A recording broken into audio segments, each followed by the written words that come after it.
So we're gonna do. I'm gonna try to minimize this screen a little bit because, like the when it's bright, I look like the crypt keeper. Although I really, I shouldn't complain too much because I really am kind of the crypt keeper. Like I have, I have, like I never get out and do things, and so like I come by it naturally. I really am this pale. Hey, same though, because I work night shift and I rarely see the sun, so Yeah, you're kind of a I'm the vampire, same. aren't you? A little bit. I look like I'm your child. You're closer to the microphone than I am. Here, let me see if I can move my microphone up a little bit. I don't know how much farther I can do, but I really would like to be an adult in this conversation. Let's I mean, I can squat down maybe, but let's not get let's not knock Bodhi out of the picture. Oh, there we go. That's kind of artistic. Like I think that's more like rule of thirds. So I really don't know anything about that. But let me tell you something that I am really impressed about. Bradley, is you and your movie trailer making skills. Hey, ah, by the way, I need to. Where do I look at the comments? There we go. So at this moment in time, nobody's commenting. I wonder if anybody's here. Oh yeah, we have two people. two people. Oh wait, no, I think it's you and me. Okay. It's you and me. We are the two people who are looking. So I'm hoping that like somebody is gonna see us jaw jack. What are you drinking? Right now it's vanilla Coke. Okay, That's better. I've got vanilla hibiki. Have you tried this? Here, let I me show have you not. the bottle. Um, There we go. It's weird because ah, it's the opposite. Like if I go this way, hmm. I need to bring it this way in here. So Oh yeah. hey, there's Cindy Perry Pugh. Hi, Cindy. Cindy wins the first guest of the day. But anyway, so it's called hibiki. Have you tried it? I have not. All right, I'll it's have to check that good one out. whiskey. Yeah, it's really good.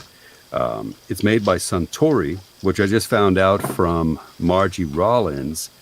Is Suntory bought the Jim Beam distillery? No kidding. So yeah, it's kind of crazy, isn't it? But Okay. yeah, so Jim Beam distillery. I mean, I would have thought maybe that'd be like illegal if. So I belong to this bourbon group, this bourbon Facebook group, Hmm. and they are like so pretentious and like if I make the mistake of saying, "Oh yeah, I like Hibiki," then guaranteed somebody's going to go, "That's not bourbon." I'm like, well, yeah. So bourbon is bourbon because it's made in what, Kentucky? It has to Right. be made in Kentucky, and it has to be like a certain blend of there has to be a certain blend of corn in there, right? I think so. Yeah. And Scotch is Scotch because it's Scotch, Right. and then whiskey is whiskey because whiskey is everything, right? So anyway, so I got I said something like somebody was like, "Hey, I'm a newcomer, so what do you suggest?" And Cindy says, "I'm drinking tea." I saw that. She is cool like that. I Cindy saw is. a bottle of Centauri because you turned me onto that before. When we first had our live stream Hmm. with the first Bodhi book, and I saw a bottle today, but that was before you and I discussed doing a live stream tonight, so Hmm. I Yeah. didn't get it. Oh yeah. Oh Yeah. well. That's. I think it was Toki that we were talking about, the Suntory Toki. Yeah, I think so. So Okay. Julianne Price is here. Hi, Julie. Hello, Julie. Everybody loves Julie. Julie's Absolutely. got some Bodhi paraphernalia. She Too. does. She does, and I promised her I'm sending her a new poster Oh, for really? part two. Um, with Vista Print, they've been a little sketchy lately, but I'm working Terry on it. Salvador says it's too early to drink bourbon. It's just coffee well, yeah. So that's the thing.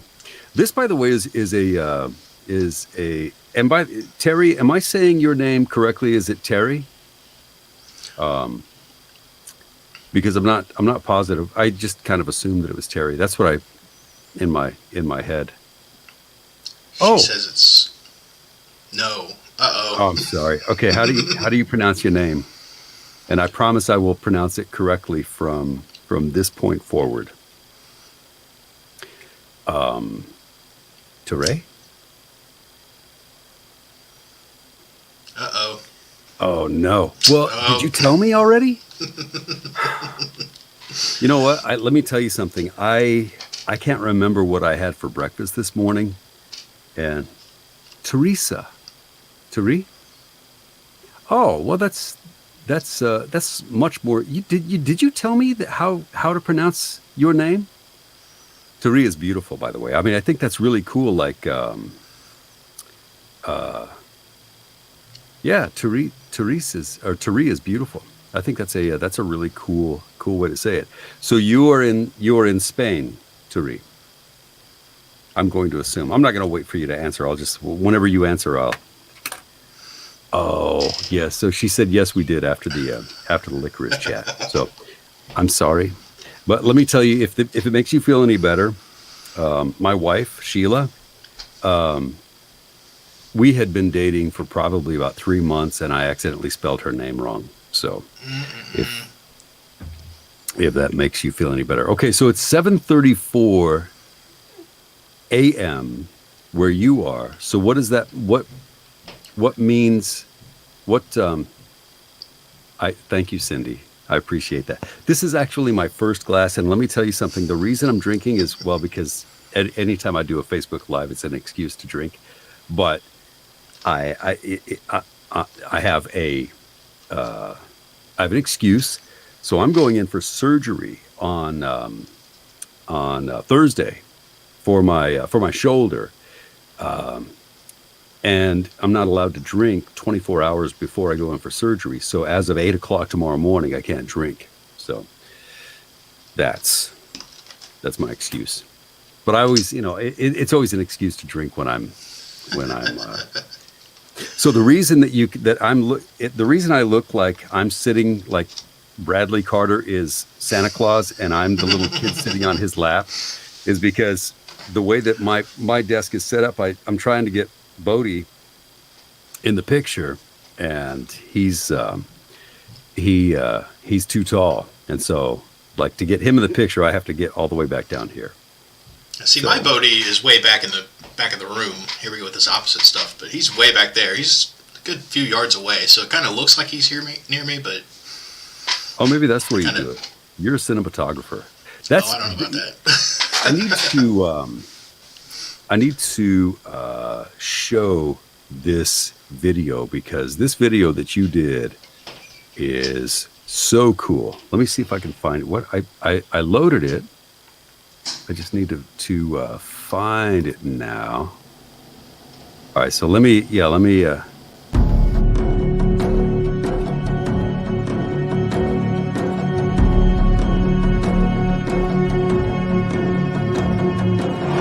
The syringe fills with a dose of clear liquid. Enzo rages with a roaring voice. You hear me? I don't care what anyone says. I know you can speak. Stretching an evil grin across his face, he throws the empty vial over his shoulder and focuses on a drop of fluid as it threatens to fall from the needle's tip. Well, come out, wherever you are. Come on. Bodhi the Crocodile.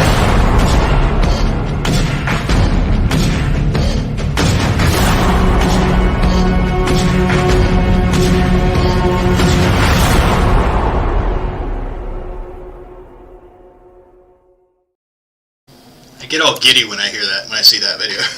That's pretty badass. So when you sent that to me, I was like, wow, this is actually a thing.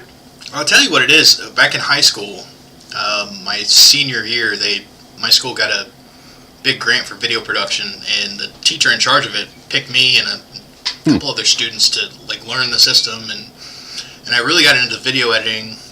Did a bunch of programs for the games and plays and whatnot, and it's just kind of one of those useless things that stuck with me. I haven't done anything professionally, but I thought, Not well, hey, useless now anymore.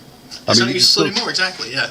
Yeah, you know, I mean, if you were to hire somebody to do that, it would cost, you know, two, three, four hundred Oh yeah, bucks. I mean, you know, depending on who you get to do it, and it's a very high quality piece of production. I think that absolutely. it's you know, I think it's really cool that that you're supporting Bodhi like this, because everybody who listens to your or everybody who reads your books on Bodhi, you know, there it's all you have to do is read it, and then you know you're sold. You're a Bodhi fan, Yes. and you know I think that you know, and I've told you this before. You know, in 5-6 years, people are going to be saying, "Oh yeah, there's this new author named Bradley Carter, and he's just amazing."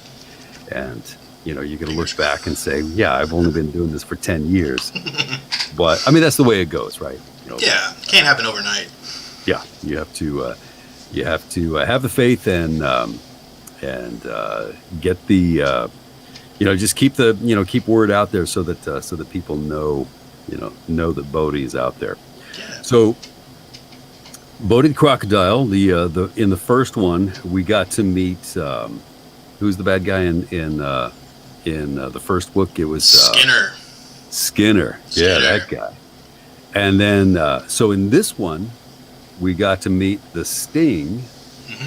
Enzo Di Giovanni. Yeah, Enzo. Is it? Enzo the Sting.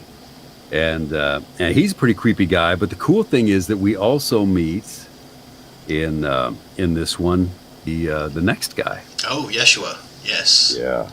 Yeah. I kind of wanted to.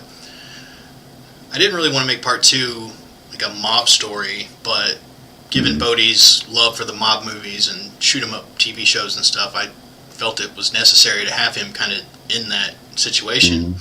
Yeah. But at the same time, I knew of a third villain that I wanted to introduce, and so rather than just jump from, well, here's a mob story to here's a different story, I just kind of threw him in as we went along. So he's kind of threaded throughout the story, and then at the end he makes a big thing. So Yeah, it and leads you right into part three. and this your book is the first book that I was ever where my name is in your book. In this second book. That was so cool. Officer Duran. Yeah, Officer Duran. I gave him a special treatment, a special voice. I loved it. I was cracking up.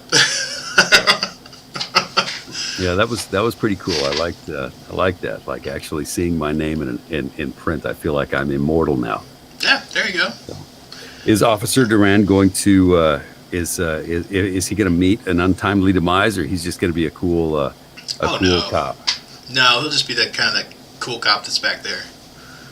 I do believe he's in part 3 also, but just kind of a little cameo. I'll have to remember how he you gave me some challenges with this book. I mean, there's like so I had Officer Duran, so he had a different voice, and then we've got of course there's Yeshua, and he's got a pretty creepy voice, and you know, but then there's that 3, 2, 1 action, or was it what? Oh yeah, lights, camera, action. Yeah, lights, camera, action, where we get to do you get to hear Christopher Walken, Robert De Niro, Joe Pesci, Al Pacino. and Al Pacino. Yeah, I can't tell you how much time I had. So I had to watch Scent of a Woman again. Oh, right on. Yeah, and then I had to watch a bunch of clips from Goodfellas, so that I could get De Niro's voice and Joe Pesci. Nice. But it was pretty cool. It was a just like the first book. It was an adventure.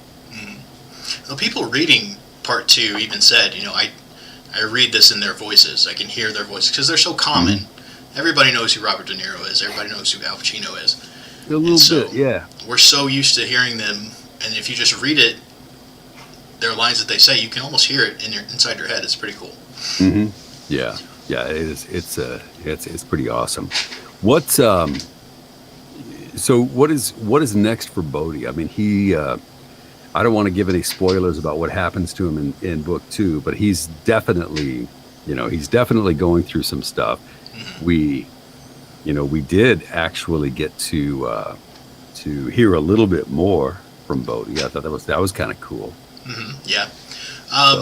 Basically, the whole trilogy is one big character arc. I mean, when we first meet Bodhi, he's just roaming the streets looking for somebody.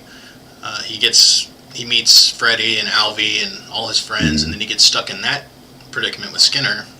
Yeah. And then by part 2, he's kind of setting a foot out, trying to take matters into his own hands a little bit by pretending to be Green Hat and pretending to go on all these things that Alvy would have done if he were still alive. And then by the end of book 2, he's out for vengeance. He's ready to take on the world by himself, and he's serious about it.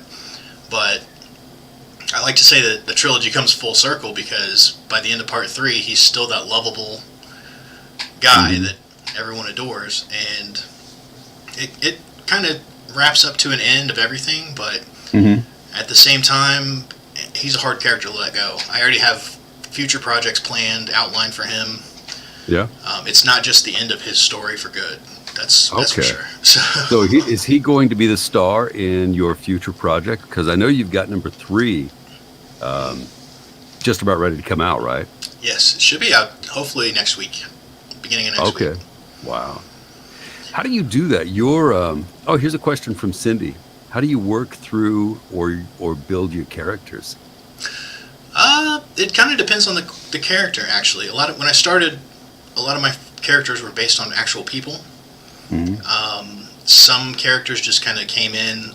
For example, like Craze. When I first started Red Flags, a lot of those characters were real people, and then Craze just kind of came up. You've got some Easter eggs in there from your different books. Yeah, that was kind of cool to read that. To know that there's there are characters within this universe that you've written. There's characters that drop in. Yeah, I like dropping the little Easter eggs, little hints back to other ones, other stories. But Bodhi as a character just came out of nowhere. I don't know. I woke up one day and he was there, and without saying anything, he told me to tell a story, and that's exactly what I did. So you're channeling Bodhi. He's like lightning in a bottle. Is basically like what it is. But do you? That reminds me of the Stephen King book. What the heck was that book? It was the one with the sparrows. I don't remember that, but anyway, so basically, the author has this character, and in the end, the author basically builds his career on this character, and then decides, all right, I've got to kill this character off because I want to write other stuff, and so he kills the character off, but the character doesn't want to die, and he's a little pissed about being killed off, and he comes back. He comes to what is the word? Corporeal. He becomes real. Really? Yeah, and he's like doing all sorts of incredible things that, and he's not happy with the author, so the author has to go in hiding. So you better be careful. Oh no! How you treat Bodhi, you want to piss him off. There's actually a couple projects I wanted to start with Bodhi, and just bring back everybody. And Cindy is saving the day. She's so Cindy Perry Pugh says that it's called The Dark Half. The Dark Half. Yeah, good book. I haven't read that one. I'll have to look into that. That sounds Stephen interesting. King, when I was a kid, from the age of, and like this is, this probably gives you an idea of the parenting for an 8-year-old kid. But I was always reading when I was a kid, and I got into Stephen King. I think the first book I read of his was Salem's Lot when I was 8, which is not a good book for an 8-year-old kid to read. But sure. I read everything Stephen King up until about The Stand is when I said, all right, I'm done with Stephen King. I'm going to move on. And I needed Dean Koontz for my palate cleanser or my palate cleanser. This Habiki is good whiskey. But I thought that was kind of an interesting concept. Like, what if your characters came to life? Yeah. There's a movie, Stranger Than Fiction with Will Ferrell, I think. I watched this not too long ago about an author who writes about a true life character, and he has no idea he's going to die. It's a quirky little story, but it's the woman who was in Love Actually. make me who look was it up, aren't what was it? So yeah, she was a This is like, welcome to my world, the world inside my head. But so like this is how I think. I'm thinking, okay, so there's it was also starring that woman who played Professor Snape's wife in Love Actually. you? Okay. So if you can think about that, then if you can find her, I'm picturing her head in my mind. Is it Emma Or Thompson? I'm picturing her face in Emma Thompson. Yes. Emma Thompson, yeah. Yeah. And yeah, I don't know exactly where we were, but Characters. yeah. So yeah, I mean, I think it's so cool that it's nice to chat with an author who has all of these, like, as a reader or a listener, you kind of forget that these characters are just they come from your imagination. These are not real people. And I mean, it's almost as if you're writing their biography. They're so real in your head, or the way that you write them. I mean, Yeah. I feel like a lot of people feel like they know Bodhi. Yeah. So, And I'm still not sure what it is that attracts Bodhi to everyone, but I've always said there's like a parallel universe of nonfiction or fictional characters running parallel with ours, and they're looking around for people to tell their story. And Bodhi just found me. And that's kind of a hey, cool idea. That's a cool concept. But Yeah, I think that. Excuse me. I woke up really early this morning, so we have a brand new puppy, and I don't. He's asleep, so I'm not gonna rouse the beast, but because he is a little velociraptor when he wakes up, but so I was up like at 3 o'clock this morning. I had to get up and take him out and pee him, and then at like 4:30 he woke up again, so I had to get up again and go pee him again. So this is a late night for me. So combine that with a nice whiskey. Oh, by the way, so Margie Rollins is here, and she's a whiskey aficionado. So I want to show Margie what we're drinking tonight. This is Hibiki, and I'm sure that you've tried it, but it's a good whiskey. So I'm sorry, I have to ask, who is Cookie McJingles, because that is the coolest name ever. Cookie is so cool. Cookie is actually, if you're friends with Cookie, then you are going to get like some of the funniest Facebook posts ever, because she'll pop up with, I can't think of like anything specifically that Cookie does. Hi, Cookie. I can't think of any particular post that she does, but she'll just pop in with this post that's just like so out of left field, and it's funny as hell. So like, she's one of those people, you're scrolling down Facebook and you're like, well, that's Cookie. I would expect nothing less from someone named Cookie McJingles. That's pretty awesome. So yeah, we have some pretty cool fans. Mm-hmm. Definitely. But yeah, so we got Bodhi 2, and then Bodhi 3 is coming out next week. I think that you and I talked about actually producing Bodhi whenever my schedule opens up. I don't know exactly what it is. I have so Denise Black is my PA, and I didn't want to bug her about this. So this live just kind of came up out of nowhere, because Bradley sent me a message, and he said, "Hey man, looks like we're going to be doing a Zoom session on Friday." And I said, "Oh yeah, that's cool. It's going to be a lot of fun." And he said, "I also want to do a Facebook Live with you sometime." So I was confused, and I said, "Oh, that's." I thought that was what this was. So when you told me no, then I thought, well, before I go into surgery, in case I don't make it out of the operating room, we need to do a Facebook Live. So. Well, yeah. So and I hope you make it out of the operating room, but you never know. You never know. This could. I mean, I'm just thinking maybe if you guys could just like set up a GoFundMe for me, just in case I don't make it out, then there you go. $50,000-$60,000 is all I need for my career. Actually, no, it's a shoulder surgery, and what they're going to do. I was riding a bicycle. Margie sent me a really funny graphic that it actually showed a guy like one of those stick figures, like going over the handles of a bicycle, and it said, "I do my own stunts." Well, that's what I did. I was riding a mountain bike. The story is way too long to get into, but I was riding a mountain bike, and I didn't have one of my pedals on the mountain bike, and I didn't find this out until like halfway through a 10-mile trek. But I'm going down this downhill, and I'm going like I'm starting to go really fast, and I'm trying to slow down. But before I could slow down, I hit this like big pile of rocks, and it pitched me over the handlebar, and I landed on my shoulder.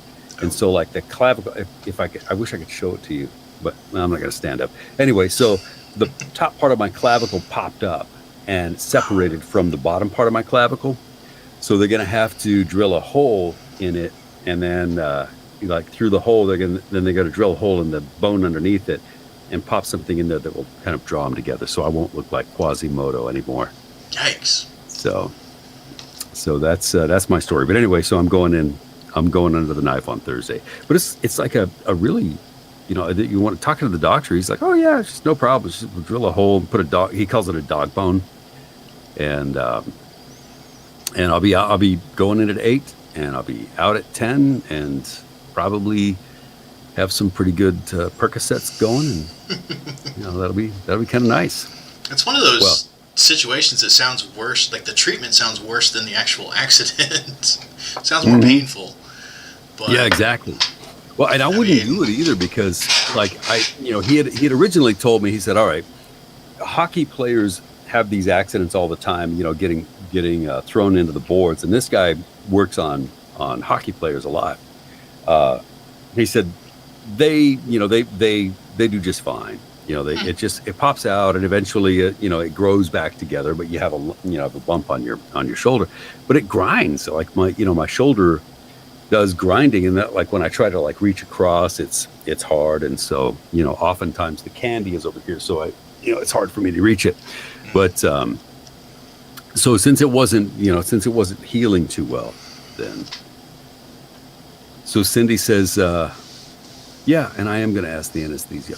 Actually, so I got some good advice from a friend of mine who did have shoulder surgery, and he said make sure the anesthesiologist uses like a little tube, because he nicked. This guy had shoulder surgery too, and the anesthesiologist nicked one of his vocal folds. Ooh. And he said that caused him problems for months. So, oh, wow. So yeah, I might have to. I got to be careful about that. I don't even think about that stuff until that would be something you wouldn't want to find out after the fact. Like, oh no, I don't have any voice anymore. Yeah, or you sound like you've inhaled a helium balloon and you're squeaky and. Oh, that'd be terrible. I don't think anybody would want to hire me anymore to do their sexy books. I would have to be like a Pee Wee Herman character or something. So anyway, that's my story. That's what I'm going to be doing over the weekend, is just kind of recuperating from my shoulder surgery. So, and Cookie says, "Am I going home the same day?" And yeah, if all goes well, I'm going home the same day. If I don't go home the same day, then they'll just put me in a bag and throw me in a box, and throw a tag on my toe. I joke about that stuff. My wife hates it when I do that. It's like, don't joke about that stuff. It's like I say, it's gallows humor. Yeah, that's what we do. So that's my story.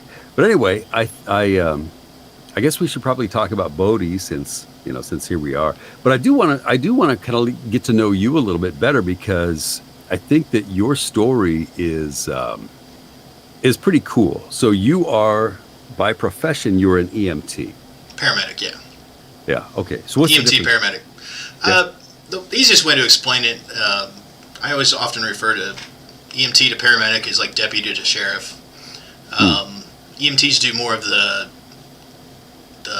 basic stuff of splinting broken bones or whatnot, but paramedics do the invasive procedures, like we give IV drugs, we place airways, and do more of we have more toys to play with, basically. So if I needed to be intubated, if I'm choking and I need somebody to like pop the top off of their pen and like stab it in my throat so that I can breathe, you're gonna call your EMT, or you're gonna call the EMT. No, you call the paramedic. But yeah, You're gonna call the paramedic. Okay. yeah, All the right. paramedic, we can do the little cut in the vocal cords and insert the airway if your face is swollen up or whatever. But If you want to, you can. Like, if I'm, you can go ahead and you can do me. I don't mind. Like it would be my way of saying, hey, you know what? Thanks for letting me read Bodhi. I want you to do this advanced procedure on me. well, I have never in my 12 years had to do that procedure, and I never really want to. Yeah. It's kind of a nerve-wracking thing to be slicing on someone's throat, but if they can't breathe, they can't breathe. They got to do it. But Yeah. I'm looking forward to that would be nerve-wracking, wouldn't it? I mean, I think that's the problem with being a doctor, is that, like, if it was me, I would be a doctor. I'd say, "Oh wow, I really do need to do something here. This is important. And if I screw up, this person could die. So it's better as an audiobook narrator. Nobody dies. There you go. If I screw up, it's just like, Troy missed an edit. If you screw up, then we have problems. That's right. So Cindy has a good question. She asks if the paramedic profession helped with your stories, which is something I wanted to ask you too about, especially with Bodhi too. Yeah, I didn't want to write a lot of stories based on my profession. Just because, I don't know, I think of it kind of cliche, just the writer writes about what he does for a living, but it does come along rather helpful to know those procedures when I'm writing something, like if someone gets put in an ambulance or sent to the hospital, I know what the characters are going to be doing rather than have to research it. But the only time I've actually written a story based on that is a little comedy short story called Big White Box, and that's on my website that I have up. It's just a funny little short about a EMT delivering a baby for the first time, and they're rushing to the hospital and everything that could go wrong does. Wow. But most of the time I just try to keep them separate. I'm pouring myself drinks while I'm listening to your story. Oh, I'm listening to your story. I'm just pouring your drinks at the same time. It's all right. So that's what I'm doing. Yeah. But so anyway, yeah. When I was reading the parts where Enzo, I don't think we're giving away any trade secrets here or spoilers, but they call Enzo the Sting because this guy uses toxins to kill some of his rivals and targets. Targets. So as you're as you're listing all of these different poisons that he's using on these people, I'm thinking, okay, that's his medical background, where he's researching. He knows of these different cool things. Yeah, actually, kill people with. I spent a lot of time on Google with that one, trying to find out different injectable poisons. Like we got the snake venom and the calcium chloride and all that stuff. But I think the drain cleaner was mentioned once, and just anything that has a severe, gruesome effect on the body for my characters. Which I hate to sound like that, but it's a story. Nobody's gonna enjoy just a simple, oh, he got me in the neck with some poison. You got to get detailed about it and tell what the poison does and whatever. But that's what really made Enzo kind of a freak, because I think the first guy he stabs is with the snake venom that clots their blood, and it just gets all yeah. No. Imagining your search history. No, it was the you know what it was? It was the that wasp venom. That was his first victim, I think. Wasn't it? Technically, when we introduce him, yeah. But there's, you remember the drug dealer from the first one? Yeah. I can't even think of his name now. Pablo. Margie is drinking with me. I had to post her comment where she's like, "Pour one for me," but she misspelled "pour." But yes, and Margie, I'm pouring one. I'm pouring one for you too. Yeah, we mentioned Pablo Velasquez getting killed at his home at the very beginning, and it said a silent man comes in and stabs him in the neck. That was actually Enzo, but it's not mentioned. Oh, okay. Yeah, we don't really introduce him yet, so. Yeah, I don't want to give up too much, but yeah, that guy is. His story was really interesting. Like I love the way that you went back into Enzo's story to describe, like, number one, who his family was, what his background was, why he was the way that he was. Yeah, it was pretty interesting, and it's also interesting the way that you tied him together. The way that he had that crucifix on. He wore that crucifix. Yeah, and that kind of tied into Yeshua. You know what? For some reason, every time I want to say Yeshua, I'm thinking Methuselah, which has nothing to do whatsoever with that. But so do you ever worry when you're doing those Google searches? Like, all right, so I know the NSA is watching what I'm doing, and the FBI is going to be knocking on my door saying, "Sir, you're going to have to come with us." Oh yeah, and you do live in Indiana, so. Yeah, there's I often joke about it. I'll post stuff on Facebook about my recent searches and hello NSA, I know you're watching me. I'm just writing, just doing some research. But there's Cindy said women can't search shit like that. We would have to worry about something will happen to our husbands. Yeah, like if something bad actually happened to your husband after you do a search on how do you get rid of a body without anybody and people will feel badly for you. And then your husband disappears. Man, you're gonna have to come with us. There's a project I'm doing, another Bodhi project that's I'm kind of outlining right now, and I had to do a Google search for how to break into a bank and how much does a toilet weigh, and I'll just leave that. But really, it's just random Google searches that I'm sure I'm on somebody's watch list somewhere. Yeah. Yeah, you're in the NSA somewhere with a couple of red flags. Like, oh, this is interesting. There's a black unmarked van outside my apartment. every time you complain about your neighbors, I love seeing like your Facebook posts are kind of funny too because generally you have like the kind of twisted sense of humor that's really funny that I appreciate. But every now and then you'll like complain about your neighbors. The kids upstairs or I mean it's like just seeing your reaction to the neighbors' kids is pretty hilarious. But you better make sure that those kids never meet with any kind of unfortunate circumstance because they're going to come to you first. I know they're coming straight to me. I'm actually surprised we're not hearing them right now. They're usually just banging around upstairs, but they've been good so far. Did you ever see that video? There was a video that was really funny. It was like a profile on these on this couple, and this couple they're doing an interview with them, and it's a really it's kind of like a fun video where they say, yeah, we like to keep our neighbors guessing what we're doing. And they have one like the wife will be like dragging chains across the floor and the husband is bouncing a basketball at the same time. Is that the one where they spill the marbles and it's Yeah. Yeah, okay. Yeah, and then the reaction of the people downstairs going, I don't know what they're doing up there. Right. And the couple upstairs says, that's what we live for. Right. For them not to know exactly what we're doing up here. I've had a couple people send me that one because of my neighbors, but yeah, that's a good one. Mm-hmm. Yeah, it's pretty cool. So I think that Bodhi is a fascinating story. I'm trying to get back to our original stuff. We're sitting here jaw-jacking about all sorts of stuff that has nothing to do with anything, and all of the people on this video are like, what are they doing?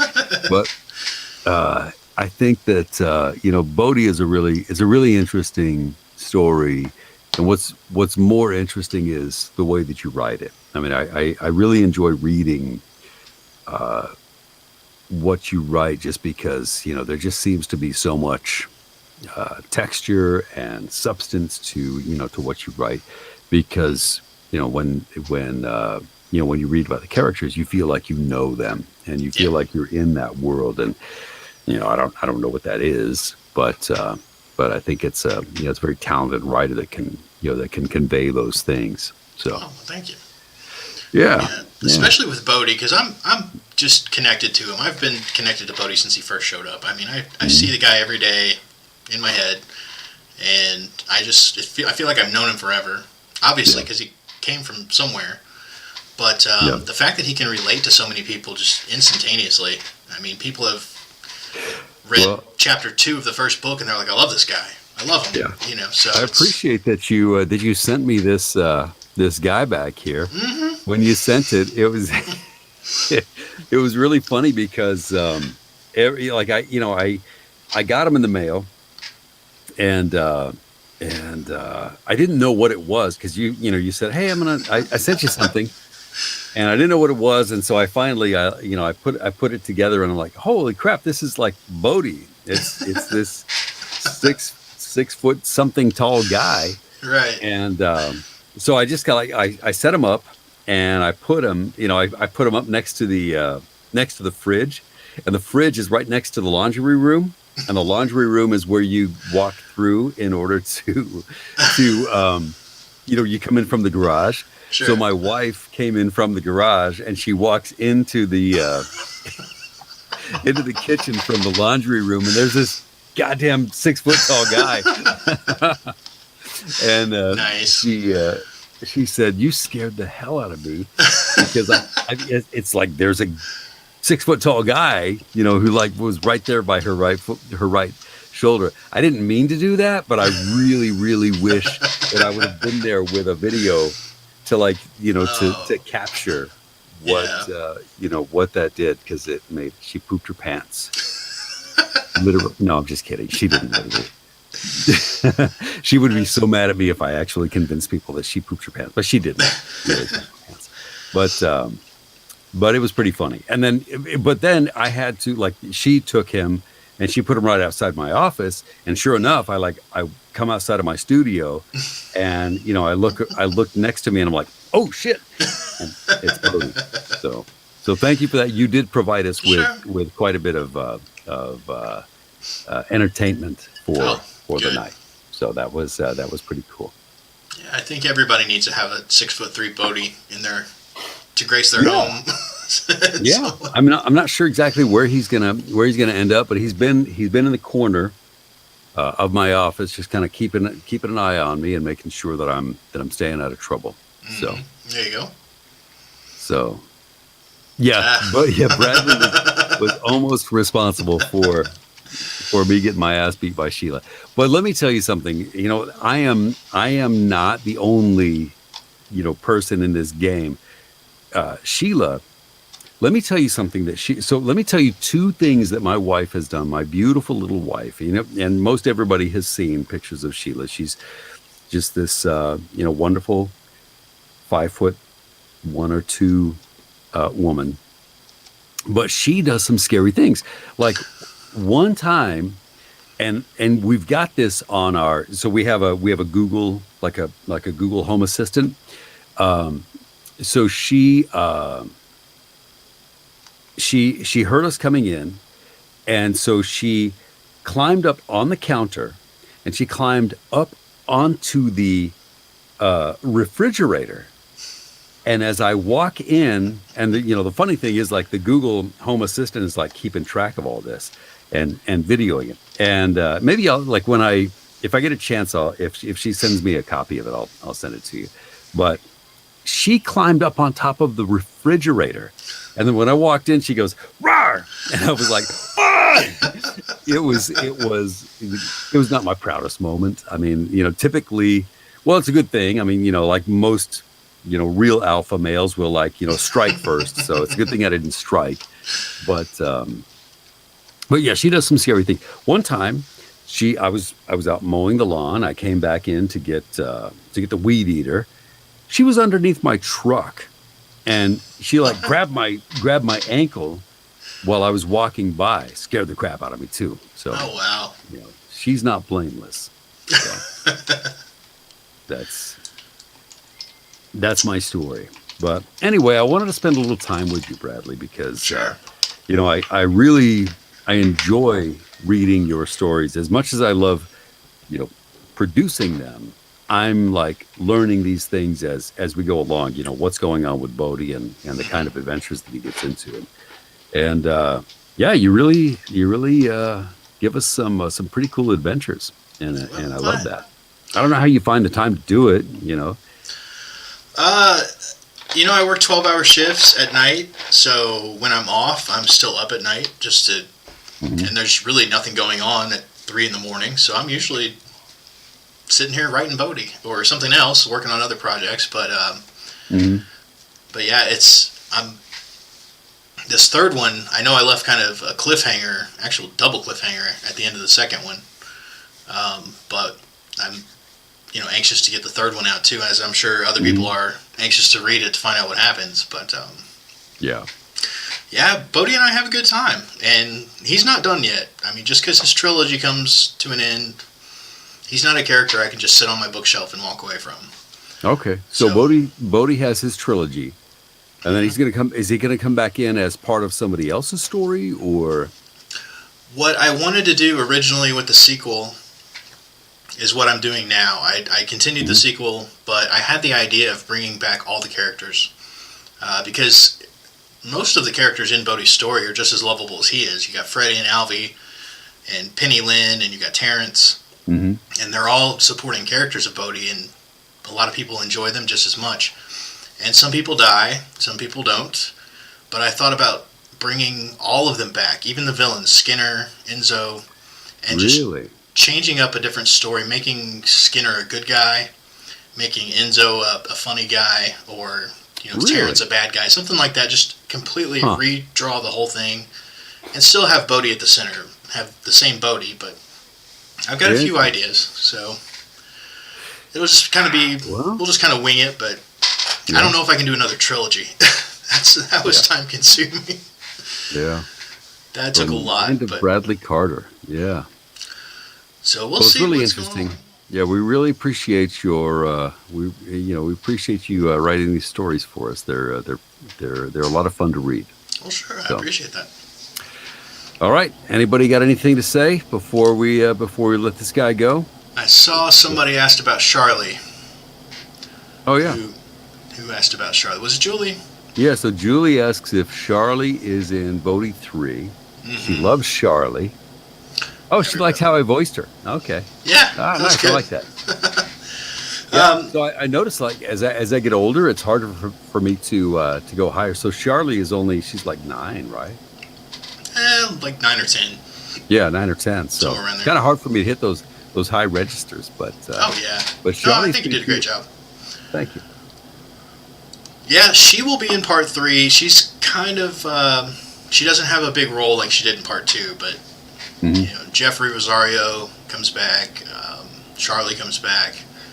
So part 3 just kind of, like I said before, it brings the whole story full circle.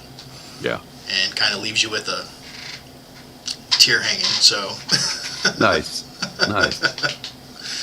All right. Well, it's good to know. We got Charlie to look forward to.